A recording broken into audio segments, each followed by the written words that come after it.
সুমি বিশাল আৰু লগতে স্বপ্নিলৰ প্ৰসংগ আহিব একেদৰে তেওঁলোকৰ লাইফষ্টাইল জীৱনশৈলী দেখিলে স্তম্ভিত হৈ পৰিব সুমিৰ বয়সৰ বহু যুৱতী বা বিশালৰ বয়সৰ বহু যুৱকে উচ্চ শিক্ষাৰ বাবে হাহাকাৰ কৰিছে সংস্থাপনৰ বাবে হাহাকাৰ কৰিছে কিন্তু তেওঁলোকৰ যি জীৱনশৈলী সুমি বৰাৰ যদি বিবাহৰ ডেষ্টিনেশ্যন ৱেডিঙৰ বাজেট চাই 5 কোটি টকা বিশালে যি ধৰণৰ লাইফষ্টাইল কটাইছে যি ধৰণৰ জীৱনশৈলী এখনৰ পাছত আনখন বিলাসী গাড়ী ইখনৰ পাছত আনখন বিদেশ ভ্ৰমণ লগতে বিদেশী মুদ্ৰাও বিশালৰ ঘৰৰ পৰা ইতিমধ্যে জব্দ কৰিছে আৰক্ষীয়ে এতিয়া সুমি আৰু বিশালৰ সম্পৰ্কক লৈ প্ৰশ্ন উত্থাপন কৰিছে আৰক্ষীয়ে তদন্ত কৰি আছে কি হ'ব পাৰে কি নতুন তথ্য পোহৰলৈ আহিব পাৰে সুমন্ত হয় শান্তনু মহন্ত ইতিমধ্যে আপুনি জনাইছে যে সুমিৰ বয়সৰ বহু আসলতে যুৱক যুৱতীয়ে যি সময়ত শিক্ষা উচ্চ শিক্ষাৰ বাবে আসলতে সময় অতিবাহিত কৰি আছে বা তেওঁলোকৰ যিটো ষ্ট্ৰাগল সেয়া অব্যাহত ৰাখিছে সেই সময়ত কিন্তু কোটি কোটি টকাৰ প্ৰবঞ্চনাৰ জাল মেলিছে বিশাল ফুকন সুমি বৰা সমান্তৰালভাৱে স্বপ্ননীল বা অন্যান্য যিসকল দীপাংকৰ বৰ্মন আদিৰ দৰে একাংশ ট্ৰেডিঙৰ নামত এই প্ৰবঞ্চকে এতিয়া কথাটো হ'ল উদয়পুৰৰ এখন বিলাসী ৰিজৰ্টত সুমি বৰাৰ ডেষ্টিনেশ্যন ৱেডিং সম্পন্ন হৈছিল কিন্তু বৰ্তমান পলাতক অৱস্থাত থকা এই সুমি বৰাৰ পলায়নৰ ডেষ্টিনেশ্যন অসম আৰক্ষীয়ে পৰ্যন্ত লাভ কৰিবলৈ সক্ষম হোৱা নাই SIT গঠন কৰি দিয়া হৈছে স্পেচিয়েল ইনভেষ্টিগেশ্যন টীম এই টীমে বৰ্তমান আসলতে তদন্ত অব্যাহত ৰাখিছে যুদ্ধংদেহী প্ৰচেষ্টাৰে বৰ্তমান তদন্ত অব্যাহত ৰাখিছে আপুনি জানি আচৰিত হ'ব প্ৰায় 2000 কোটি টকাৰ এখন ভয়ংকৰ আসলতে প্ৰবঞ্চনাৰ জাল তৰিছিল এই সুমি বৰা আৰু সুমি বৰাৰ পাতি লোৱা ভায়েক বিশাল ফুকনে এটা বিশাল ফুকনে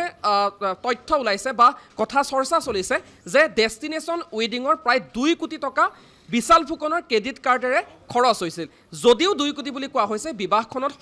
বিবাহখন সম্পন্ন হওঁতে প্ৰায় 5 পৰা 6 কোটি টকা ব্যয় হৈছিল এতিয়া তাৎপৰ্যপূৰ্ণ কথাটো হৈছে যে এই বিশাল ফুকনক যে ডেষ্টিনেশ্যন ৱেডিঙৰ নামত 2 কোটি টকা প্ৰদান কৰিলে বিশাল ফুকনে কিয় প্ৰদান কৰিলে এইটোৱে হৈছে আটাইতকৈ ডাঙৰ প্ৰশ্ন যিটো প্ৰশ্নৰ বাবে বৰ্তমান পলাতক অৱস্থাত থাকিবলগীয়া হৈছে সুমি বৰা ভালদৰে মন কৰিব কথাখিনি কিয়নো এই সুমি বৰাৰ বিয়াখনত যে বিশাল ফুকনে 2 কোটি টকা দিলে তাৰ আঁৰত এটা অলিখিত কাহিনী আছে সুমি বৰাৰ পৰা বিভিন্ন ধৰণৰ সুবিধা আদায় কৰিছিল এইগৰাকী বিশাল ফুকনে আপুনি জানে বা আমাৰ দৰ্শকে জানে যে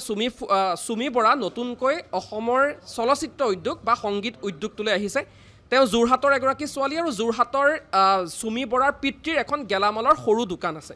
ইতিমধ্যে পিতৃৰ ভাষ্য আমি শুনাইছোঁ গেলামালৰ দোকান দিয়া পিতৃয়ে ডেষ্টিনেশ্যন ৱেডিংখনৰ নামত 2 কোটি টকা কেতিয়াও খৰচ কৰিব নোৱাৰে সেই টকা খৰচ কৰিছিল বিশাল ফুকনে সুমি বৰাৰ কি লাভ হ'ল 2 কোটি টকা লৈ তাতো এটা অংক আছে কিয়নো সুমি বৰাৰ যিহেতু নতুনকৈ এই উদ্যোগটোলৈ আহিছে সেই উদ্যোগটোৰ যথেষ্ট সংখ্যক বৰ্তমান গানত তেওঁ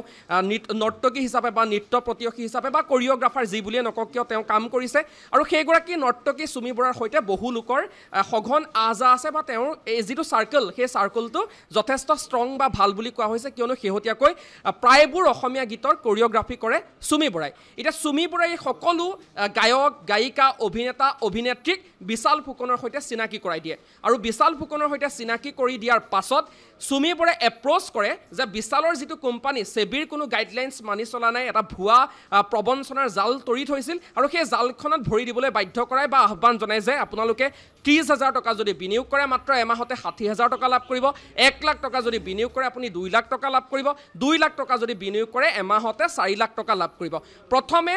এই বিশাল ফুকন বা সুমি বৰাৰ যিটো গেং এই গেংটোৱে সঁচাকৈয়ে পইচাখিনি আদায় দিছিল তেতিয়া 30,000 টকা দিয়া মানুহজনে 60,000 টকা লাভ কৰিলে 1 লাখ দিয়াজনে 2 লাখ টকা লাভ কৰিলে তেতিয়াই এই যিখন জাল এই জালখন ভয়ংকৰ ৰূপে বাঢ়ি গ'ল আৰু এজন দুজনকৈ অসমীয়া চলচ্চিত্ৰ উদ্যোগটোৰ প্ৰায় সংখ্যক অভিনেতা অভিনেত্ৰীয়ে বিশাল ফুকনৰ এই যিখন ক'লা সাম্ৰাজ্য এই সাম্ৰাজ্যত ভৰি থলে কোনোবাই যদি 9 লাখ কোনোবাই 10 লাখ কোনোবাই 20 লাখ কোনোবাই 30 লাখ টকা পৰ্যন্ত বিনিয়োগ কৰিলে বিশাল ফুকনৰ এই ভয়ংকৰ প্ৰবঞ্চনাৰ জালখনত তাৎপৰ্যপূৰ্ণভাৱে NB নিউজৰ হাতত যিখন তালিকা সেই তালিকা আহি পৰিছে ভ্ৰাম্যমান জগতৰ আটাইতকৈ চৰ্চিত অসমীয়া ভ্ৰাম্যমান জগতৰ এগৰাকী প্ৰযোজিকাই প্ৰায় 9 লাখ টকা বিনিয়োগ কৰিছিল বিশাল ফুকনৰ এই যিটো আচলতে অবৈধ বা কোম্পানী এই কোম্পানীটোত বিনিয়োগ কৰিছিল বা ট্ৰেডিঙৰ নামত বিনিয়োগ কৰিছিল কেৱল প্ৰযোজিকাগৰাকীয়ে নে নহয় এজন খ্যাতনামা অভিনেতাৰ পত্নীয়ে 5 লাখ টকা বিনিয়োগ কৰাৰ তথ্য NB নিউজৰ হাতত আহি পৰিছে আপুনি জানি আচৰিত হ'ব অভিনেতা অভিনেত্ৰী গায়ক গায়িকাৰ সমান্তৰালভাৱে সেটটোত কাম কৰা বা তেওঁ যিটো কোনোবা গান এটাৰ যদি শ্বুটিঙত যায় সেই ছেটৰ স্পট বয়জনৰ পৰা আৰম্ভ কৰি লাইটমেন কেমেৰা পাৰ্চন মেকআপ আৰ্টিষ্টলৈকে কোনোবাই যদি 30,000 কোনোবাই 60,000 কোনোবাই 1 লাখ কোনোবাই 2 লাখ 3 লাখ 10 লাখ এইদৰে বিনিয়োগ কৰিছে সেই সকলো ধন এতিয়া পানীত পৰিছে